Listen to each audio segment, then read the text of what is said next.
ઓમ શ્રી ગણેશાય નમઃ. જય શ્રી કૃષ્ણ મિત્રો. માં પાર્વતીજી ચાલ્યા પિયર રિસાઈને. સરસ મજાની શંકર પાર્વતીની નોકઝોકની વાર્તા છે. તો મિત્રો આ વાર્તાને પૂરા ધ્યાનથી, આ કથાને પૂરા ધ્યાનથી સાંભળજો અને વિડીયો સારો લાગે તો લાઈક કરજો અને શેર કરજો. મારી આ ચેનલને સબસ્ક્રાઈબ પણ જરૂર કરી દેજો. ઓમ નમઃ શિવાય. શિવ શક્તિની જય. એકવાર માતા પાર્વતીજી બહુ ક્રોધમાં હતા અને ભગવાન શિવજીના આવવાની વાટ જોઈને બેઠા હતા. સાંજ થતાં ભગવાન શિવ આવ્યા અને શિવજીએ માતા પાર્વતીને ગુસ્સામાં જોયા. એટલે શિવજી બોલ્યા, શું વાત છે દેવી પાર્વતી, તમે તો બહુ ક્રોધમાં હોય એવું લાગી રહ્યું છે કાંઈ? મા પાર્વતી બોલ્યા, ક્રોધ ન કરું તો બીજું શું કરું? સ્વામી, તમે તો તપસ્યામાં અને બીજા અન્ય કાર્યોમાં એટલા બધા વ્યસ્ત રહેવા લાગ્યા છો કે તમે તો મારી તરફ ધ્યાન આપવાનું જ બિલકુલ બંધ કરી દીધું છે. તમે તો મારી તરફ ધ્યાન આપતા જ નથી ને કાંઈ. જાઓ, મારે તમારી સાથે વાત નથી કરવી. શિવજી બોલ્યા, અરે અરે દેવી પાર્વતી, આટલો બધો ક્રોધ? શું કરું દેવી, બહુ બધા કામ હતા જેને કરવામાં આટલો બધો સમય લાગી ગયો. તો મા પાર્વતી બોલ્યા કે સ્વામી, તમે મારી સાથે વિવાહ કર્યા છે, તમારે મને પણ સમય આપવો જોઈએ. મને તમે બિલકુલ સમય જ નથી આપતા ને. તમને ખબર છે ને કે મેં પ્રાતઃકાળે સવારે તમને શું કહ્યું હતું કે તમે મને ભ્રમણ કરવા માટે લઈ જશો, પણ તમે એ વચન પૂરું ન કર્યું. આજ નહીં, પણ હું તમને પાછળના ઘણા દિવસોથી આ વાત કહી રહી છું કે મારે ભ્રમણ કરવા જાવું છે. ભગવાન શિવ બોલ્યા, સારું ઠીક છે, કાલે તો સવારે મારે બહુ જરૂરી કાર્ય પૂરા કરવાના છે, પણ ત્યાર પછી આપણે ભ્રમણ કરવા માટે જઈ શકીશું. સારું ચાલો, કંઈ નહીં, ખાવાનું બન્યું હોય તો આપો ને, કાંઈ ખાવાનું બનાવ્યું હોય તો મને આપો ને, બહુ જોરમાં ભૂખ લાગી છે. શિવજી બોલ્યા. પછી મા પાર્વતી કહે છે કે મને ખબર જ હતી કે વાત ફરીને ઘુમાવી ફેરવીને કાલ અને પરમ દિવસ પર આવી જશે.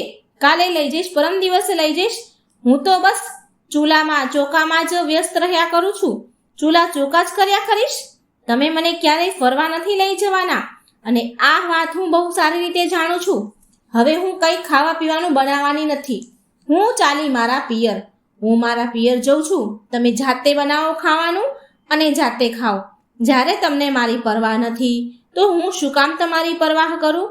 ગણેશ અને કાર્તિકેયનું પણ જોડે જોડે ખાવા બનાવી નાખજો, ભોજન બનાવી લેજો, એટલે તમને ખબર તો પડે ને કે તમને મારી કેટલી કિંમત વર્તાય છે એ તો હું જોઉં. શિવજી બોલ્યા, શું પાર્વતી, તમે પિયર જઈ રહ્યા છો? અરે પાર્વતી, આવું ન કરો. તમે જાણો છો ને કે તમારા વિના હું કેટલો અધૂરો છું. હું આ બધું રસોઈ, ચૂલા ચોકા, ઘર ગૃહસ્થી કેવી રીતે સંભાળીશ? આ બધી મારા વશની વાત નથી. આ બધું મારાથી ન થાય. અરે પાર્વતી, સાંભળો ને, સાચું, ચાલે આપણે જઈશું. કાલે આપણે ભ્રમણ કરવા માટે જઈશું. હું તમને ફરવા લઈ જઈશ. આવી રીતે રિસાઈને ન જાઓ. મા પાર્વતી બોલ્યા, નહીં, હવે તો હું પિયર જાવ જ છું. થોડા દિવસો પછી જ પાછી આવીશ. માતા પાર્વતી તો બહુ નારાજ હતા, બહુ દુઃખી થઈને રિસાઈ ગયા હતા. હવે ભગવાન શિવજી વિચારે છે કે હવે તો પાર્વતીજી થોડા દિવસો પછી જ આવશે. મા પાર્વતી તો ગયા પિયર. એનું કપડાનું પોટલું લીધું અને પિયર ચાલ્યા ગયા. અને ભગવાન શિવજી વિચારે કે હવે તો કીધું છે, પાર્વતીજીએ બહુ ગુસ્સામાં કીધું છે, માટે હવે થોડા દિવસો પછી જ આવશે. જ્યારે એમનો ગુસ્સો શાંત થશે, એનો ક્રોધ શાંત થઈ જશે, ત્યારે આવી જશે. પણ ક્યારે પાછા આવશે તે નથી ખબર. પછી મા પાર્વતી પિયર ચાલ્યા જાય છે. હવે ઘરની અને બાળકોની બધી જ જવાબદારી ભગવાન શિવ પર આવી ગઈ. થોડી વાર પછી ગણેશજી અને કાર્તિકજી આવ્યા અને બોલ્યા કે અમને બહુ ભૂખ લાગી છે પિતાજી, બહુ જોરમાં ભૂખ લાગી છે. જલ્દી અમને ભોજન આપો ને પિતાજી. ગણપતિજી બોલ્યા, પિતાજી, ભૂખના કારણે મારા પેટમાં દુખવા લાગ્યું છે. કાર્તિકેયજી બોલ્યા, પિતાજી, મને પણ બહુ ભૂખ લાગી છે, જલ્દી ખાવા આપો. શિવજી બોલ્યા, હા આપું છું બેટા. અને શિવજી નંદીને કહે છે, નંદી, જરા મારી મદદ કરો ને. મેં રોટલી તો બનાવી દીધી છે, બસ તમે ખાલી બાળકોને પીરસવામાં મદદ કરો. નંદીજી બોલ્યા, સારું પ્રભુ. નંદીજીએ ભોજન પીરસ્યું કાર્તિકીજીને અને ગણપતિજીને. તો ગણપતિજી જેવું મોઢામાં મૂક્યું તો ગણપતિજી બોલ્યા, પિતાજી, આ બટેકાનું શાક છે કે પાણીનું શાક છે? આમાં બટેકા તો દેખાતા જ નથી, શાકમાં તો પાણી પાણી જ દેખાય છે. શિવજી બોલ્યા, ના ના, મેં બટેકાનું શાક બનાવ્યું છે, ખાઈને તો જુઓ, બહુ સ્વાદિષ્ટ બન્યું છે. કાર્તિકીજી બોલ્યા, હે પિતાજી, રોટલી તો બળેલી છે, કેટલી બધી રોટલી બળેલી છે, એક પણ રોટલી એવી નથી કે જેને અમે ખાઈ શકીએ. તમે બધી જ રોટલી બાળી નાખી છે પિતાજી. પછી ગણપતિજી બોલ્યા, કાર્તિકીજીને કહે છે કે ભાઈ, આપણે માતાની ગેરહાજરીમાં, માતાની અનુપસ્થિતિમાં આવું જ ભોજન ખાવું પડશે. જ્યાં સુધી માતા પાછા નહીં આવે ત્યાં સુધી આપણે આવું જ ખાવું પડશે.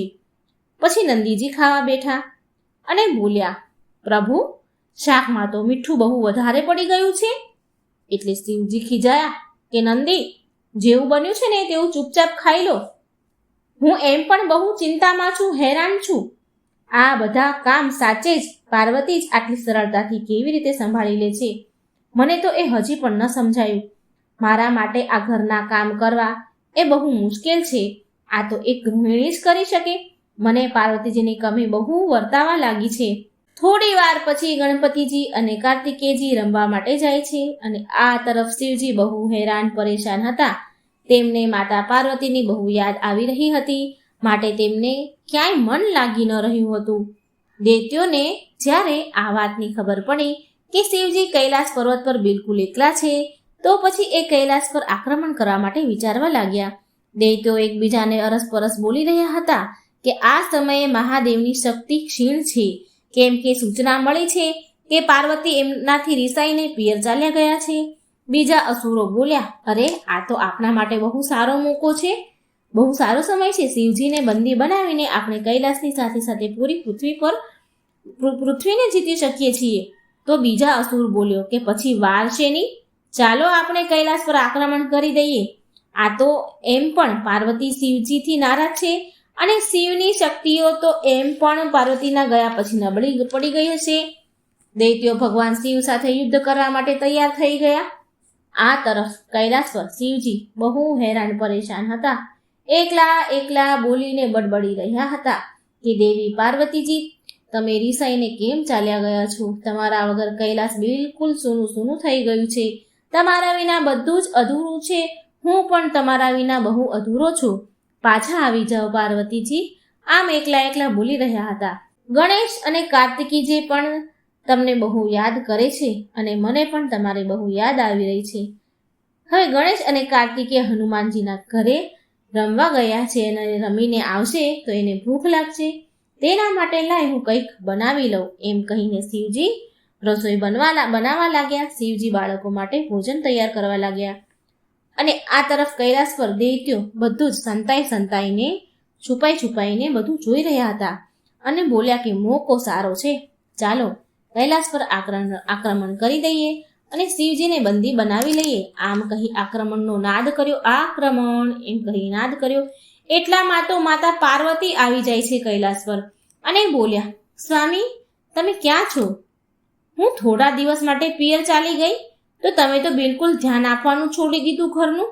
શિવજી બોલ્યા, શું કરું પાર્વતી, તમારા વિના હું અધૂરો છું. તમે જતા રહો છો તો મારી શક્તિઓ પણ ક્ષીણ થઈ જાય છે, માટે ક્યારે તમે મારાથી રિસાઈને ન જશો.